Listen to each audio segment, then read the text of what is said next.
Good morning, guys. So today it is miserable. It is raining. It's been raining the last couple days, just non-stop, which is good. The spring showers bring Mayflowers thing, but so since we can't really bring out the Supras today, we're gonna do another DIY video. So right now I'm heading to pick up a part for Amanda's car. So for Ruby, we're gonna add a little feature. So I should be there here in a little bit and you'll see what it is.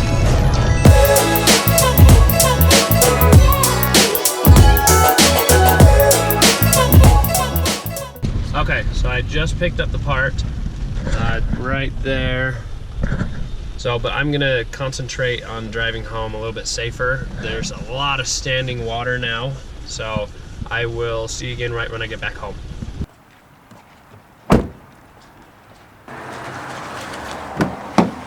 All right.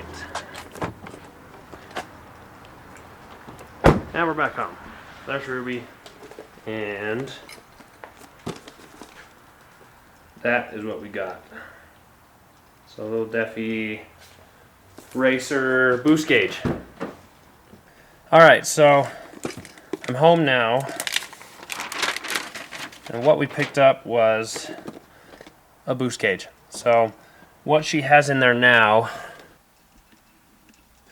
there we go. So she has a little Pro Comp boost gauge right now, just a mechanical one. It works great. It looks good. Doesn't quite match.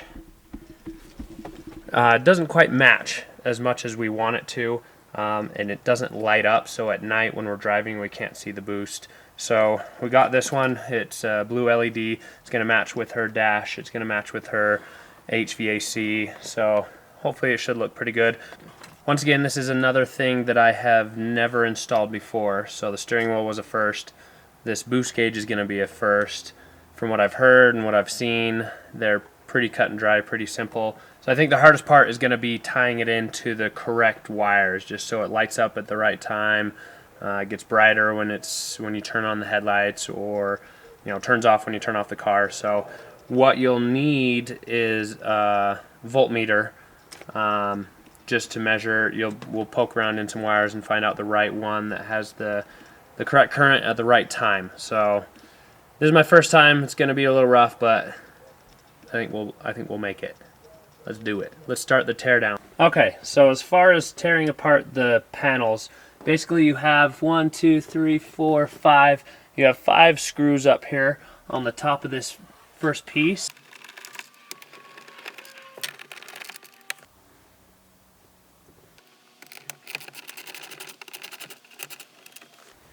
Okay, so now that we have those screws out of there, it looks like I was missing one, so I only pulled out 4 of them. You just kind of pull it down and forward, and it pops right out. And you're going to have your odometer over here, all your warning lights. On this side it has the security and more warning lights, like the check engine light. That's going to be connected, so it's going to be kind of hanging by wires. Real simple to take out. You just have to pinch the little clip there and slide it right on each one of them. And then that's out. So real simple, not too bad. 5 screws that were underneath, and then you just have to unplug these plugs and you're good to go. This next piece of the cluster cover, same type thing. There's nothing holding it down. You just kind of have to pop it out. It's snapped in, and that'll slide right out as well. There we go. Stuck in there. There we go. So now we can pull that off and get to the back of the gauge. So same thing with this one. There's no bolts, no screws. You just have to pull it. Just be careful when you pull it. Just to kind of pop that away. And then just kind of run your fingers along as it pulls out. And you can just keep popping out of every little clip in there. Okay, so I'm going to just go ahead and slide the boost gauge out. So you can kind of twist it back and forth, and there we go, work its way free.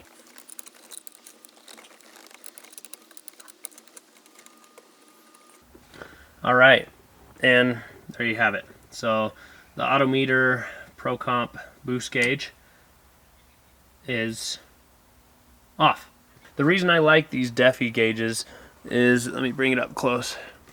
It's really kind of cool how the face is blacked out until you turn the car on, and then it just lights up. I really like not being able to see any of those numbers until you turn the car on.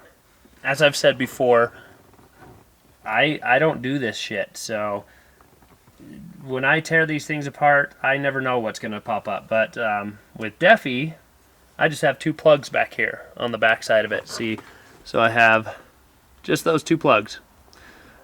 So this line, the air line or that boost line, definitely will not go into the back of the Defi. So we're gonna have to route everything. We're gonna have to do everything from scratch. So this is good. This is good. This DIY video is turning into an actual DIY video instead of a, oh look, he can plug a gauge into another gauge's wires. We're gonna have to learn all this as we go. So you can watch me struggle and fail, but at least we're doing everything. So these that were already in there are completely useless to me.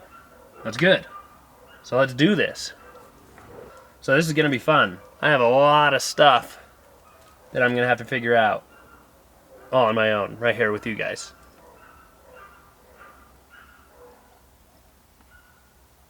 I think we can do it. Yeah, we'll do it. We'll do it. And just so you guys know, I hate anything electrical. Like, if there's an electrical issue, normally I will have somebody else look at it. I don't even want to touch it. But whereas there's nothing wrong electrically, I'm okay installing something. I'll try to install stuff, but if there's diagnostic stuff, or if it goes more in depth than connecting 2 wires, maybe 3 or 4 wires, I won't do it. I'm too nervous that I'm going to mess up something, electronically. So I normally don't touch stuff like this, but this is simple enough for even me to do. So it's something that any one of you could absolutely try. Okay guys, I am resorting to use my phone because we're going to go down underneath the driver's side, underneath that dash, just so I can show you the routing of everything. I was using my big old camera, but that's not going to fit down here. So when we go under here, so right there, you see that big black tube. So that is your boost line, and that's routed. It's kind of going up, and it goes over, basically goes back behind that where that gauge was. And then if you follow it, so there's the hole in the firewall that goes to the engine bay. So you see that black tube, it runs up there, so up there, and then pops out right here, right where the gauge is going. So since we're not going to be using that, I'm going to pull that one completely out. If you look in here, you look at the back of the intake manifold, it is that one right there. And you can see, if you follow it, it goes right in there, into the well, and then through that firewall hole. You can kind of see it in there. But, so we're just going to remove that one back there, push it through the hole, or even feed the new line through to make it easier. So what I've done is I've kind of laid out everything the way it's going to be connected. So we have the air hose or the air line that's going to be, this part's going to be connected to Amanda's intake manifold, and then that's going to run into this sensor here. So it's going to connect here, and then this is going to plug into this line, and this line is going to have, it has that little blue plug which plugs into the back of the gauge right there, and then that white plug is right here, and then that's where we take these and wire it into our power. So it's basically going to be routing, and then comes the fun, using the voltmeter and wiring it into the proper wires. So the one problem that I ran into is, so here's the line, that was in the back of Amanda's intake manifold. And this is the line that came with the Defi gauge. So it could basically fit inside of this one.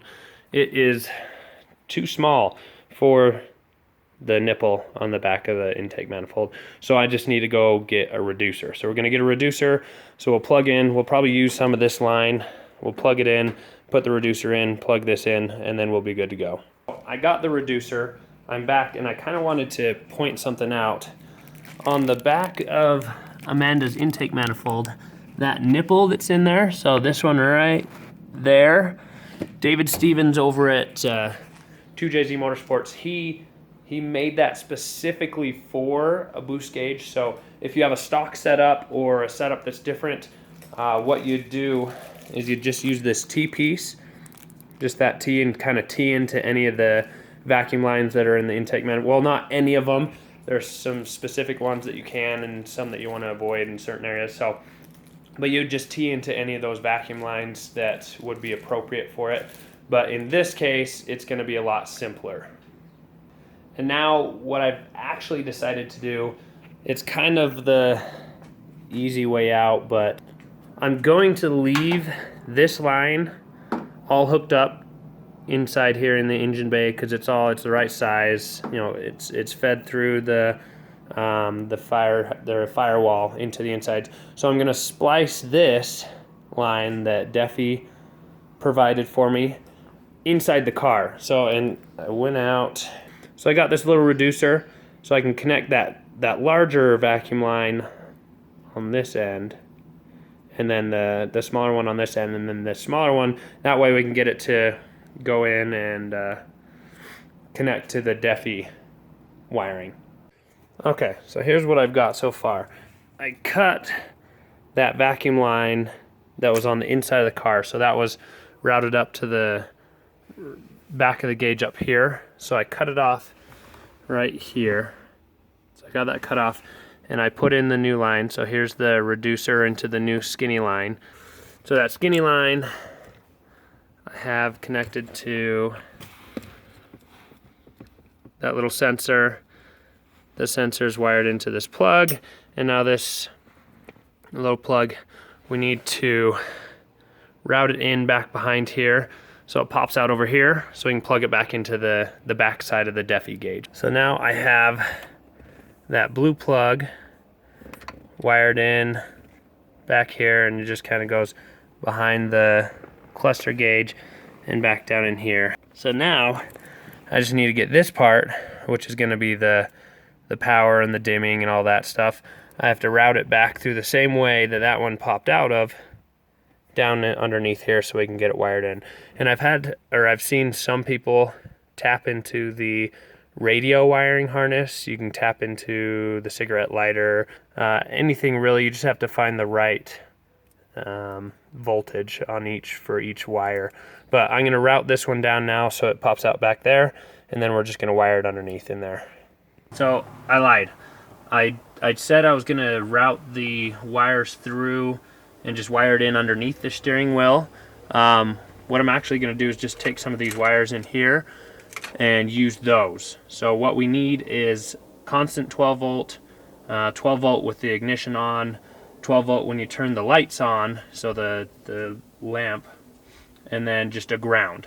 So what I've done is, here's the voltmeter, the black probe, so this one, just the one that has the black end, I have it in here just touching a piece of metal that I know would be a good ground.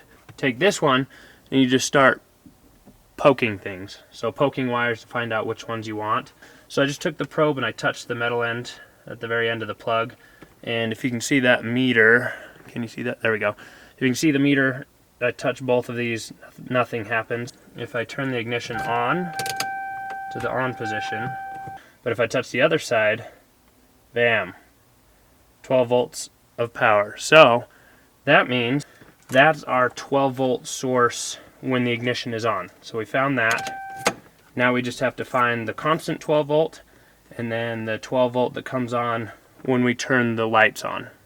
Okay, so now that the keys are out, so the ignition's not on, it's just sitting here, nothing. I'm gonna find my constant 12 volt power.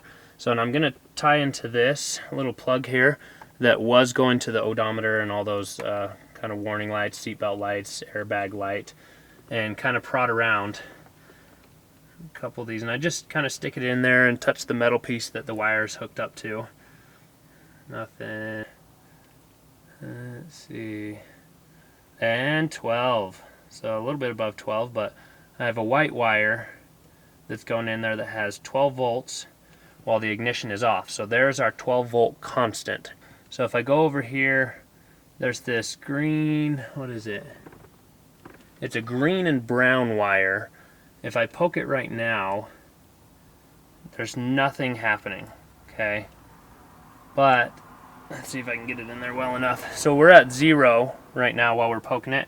If I turn the lamp on, it jumps up to almost 12. So there's our 12 volt power source for when the lights are on or when the lamp's on. So the last thing we need to find is just a ground. So what I've done, so here's my wire setup. What I've done is I've basically taken the ground wire and I've crimped on this type of end. So just that circular end there. That way I can just find a screw, which I found one that's holding the back of the radio in. On the back side here, I was just going to undo that and push this through so it has a good ground to it. And then the rest of them I'm going to connect using these quick splicers. And I don't know if you can see that. I know a lot of you guys are going to talk shit on these, that I should be soldering it. I'm good at soldering when it's in a big area on a big table and I have plenty of room. In something like this, I'm scared to death to try to solder and cut and get it in there correctly. So these will work for now. If I run into any issues, then maybe I can pull it out and do it the right way. But these are quicker, a little bit easier. I don't have to worry about screwing it up as much. Okay, so we have the orange wire is going to be our 12 volt when the ignition is on. The red wire is going to be that constant 12 volt whether the ignition is on or not. And the white one is going to be the illumination. So that's going to be when we turn our lights on. So the 12 volt when the lights come on. And then of course the black wire is just going to be the ground. As you can see with my big mess here, so I got the orange wire tied into that cigarette lighter. I have the white wire and the red wire tied into the back of this odometer plug. So we'll take this gauge and on the back side we'll plug in the white one and the blue one just to see if everything's working correctly. Okay. Oh, can you see it? There's the gauge is working. It is lit. And let's see if it goes a little brighter. Or dims. Okay, I get it. So once it's nighttime, it'll dim. Daytime, it'll be nice and bright. So it worked. So I guess the last test would be driving it to see if it actually measures the boost, to see if that worked. So that's it.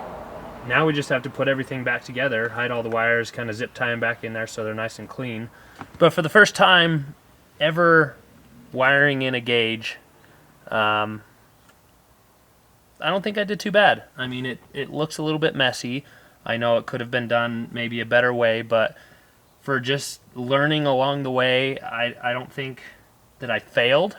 But I'll get better from here on out. So not too bad for my second DIY ever, I don't think. I mean, you might destroy me in the comments below, but it works. So it works. I'm going to get this put back together, and then I'll show you the final product. All right, guys. So here, with all the panels put back together, everything's put back, which was literally just push it back into place, make sure everything aligned up, push this, push that one in.